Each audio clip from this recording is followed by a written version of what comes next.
और सबसे पहले aggregate impact value test conduct क्यों किया जाता है?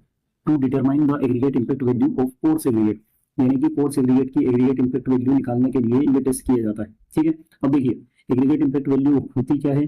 तो देखिए aggregate impact value gives a relative measure of the resistance of an aggregate under the application of impact load और सडन शॉक।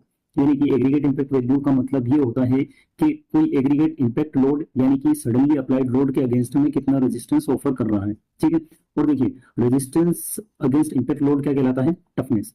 यानी कि हम ये बोल सकते हैं कि एग्रीगेट इम्पैक्ट वैल्यू टेस्ट से हम किसी भी एग्रीगेट की टफनेस मेजर करते हैं। ठीक है, अब देखिए एक बात और याद रखिएगा कि एग्रीगेट इम्पैक्ट वैल्यू किसी भी एग्रीगेट की टफनेस को रिप्रेजेंट करती है, लेकिन इसका ये मतलब बिल्कुल भी नहीं है कि एग्रीगेट इम्पैक्ट वैल्यू जितनी ज्यादा होगी एग्रीगेट की टफनेस भी उतनी ही ज्यादा हो, बल्कि इसके जस्ट अपोजिट होगा। मतलब एग्रीगेट इम्पैक्ट वैल्यू जितनी ज्यादा होगी एग्रीगेट की टफनेस उतनी ही कम होगी। इस बात को हम आगे और क्लियर करेंगे।